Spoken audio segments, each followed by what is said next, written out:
Estudo Bíblico Ezequiel 12. O profeta descreve o cativeiro. Versos 1 a 28. Temos aqui outra ação simbólica, versos 1 a 16.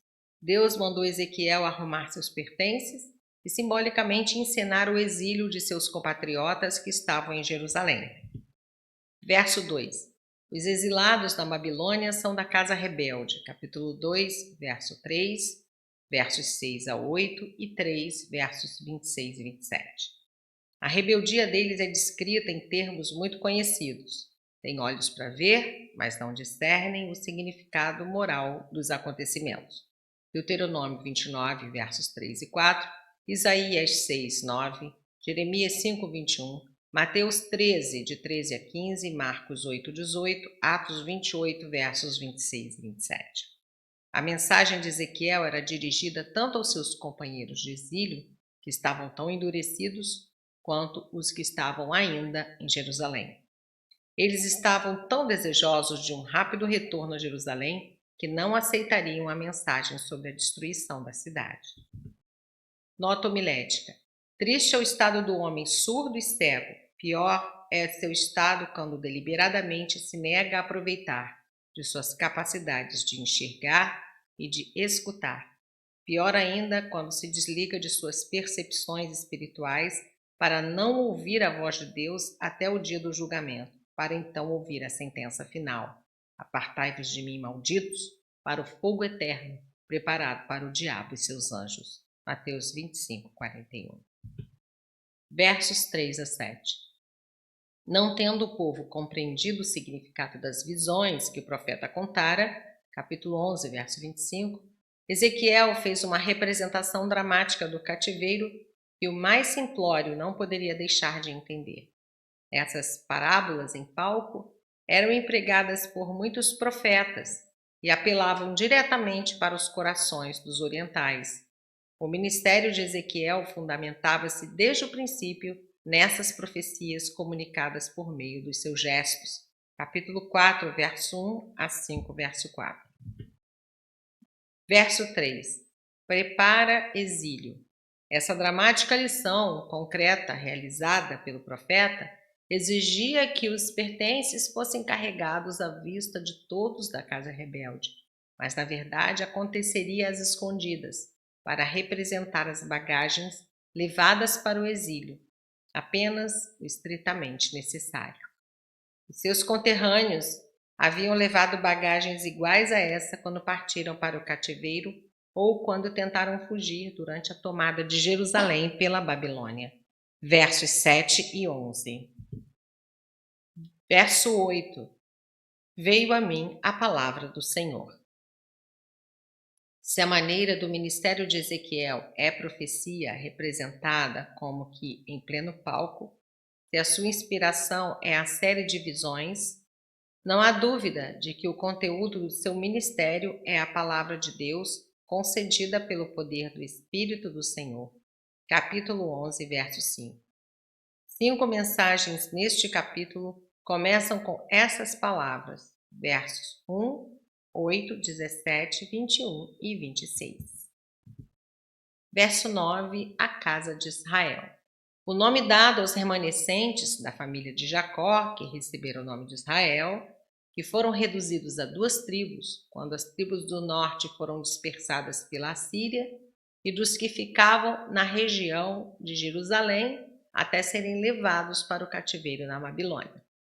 Na história de Israel, houve uma época durante a qual a palavra Israel se referia à divisão do reino que ficara no norte, mas aqui ela volta para o seu significado de povo de Deus.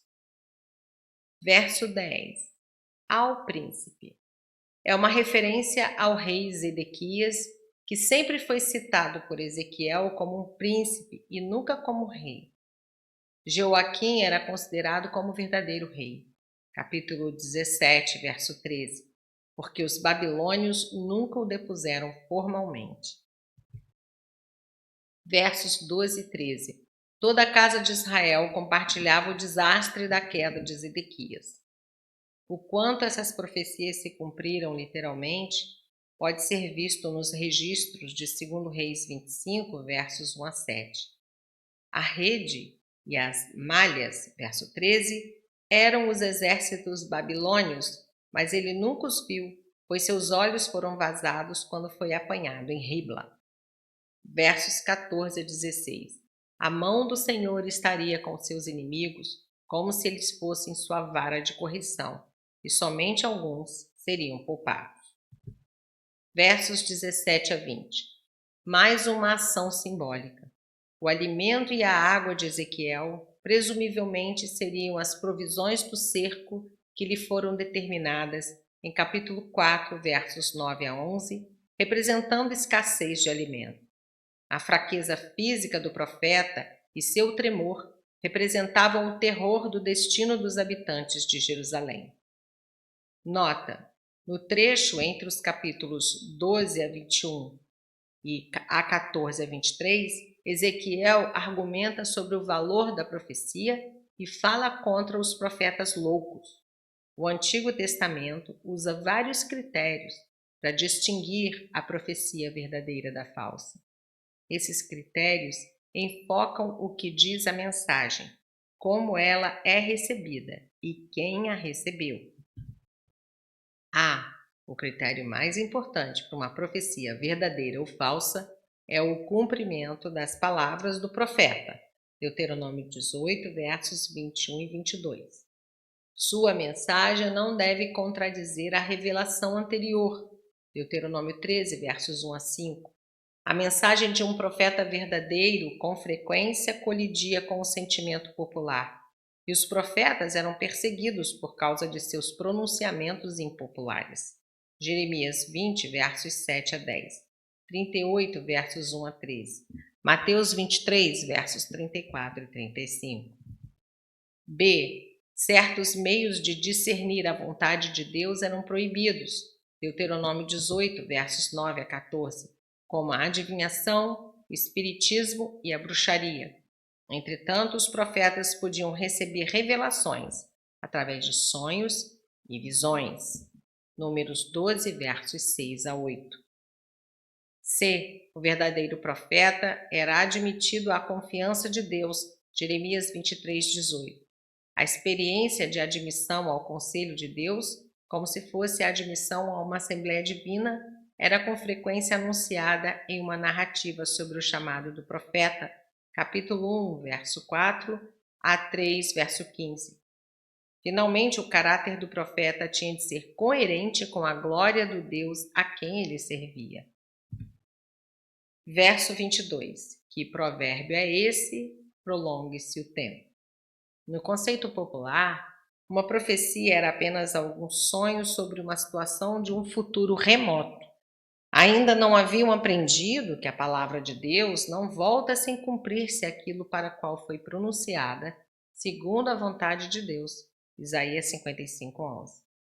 Na verdade, tal ditado se tornou popular, sem dúvida, criado pelos falsos profetas, que levaram o povo a rejeitar as profecias e visões de Ezequiel, verso 27, e deram ao povo visão falsa e adivinhação lisonjeira, versos 23 e 24. Verso 23. O cumprimento. A profecia de Ezequiel logo se cumpriria. Os profetas não costumavam estabelecer datas definidas para o cumprimento de suas mensagens por causa do seu caráter moral e condicional, ou seja, elas podiam ser evitadas com base no arrependimento e retificação.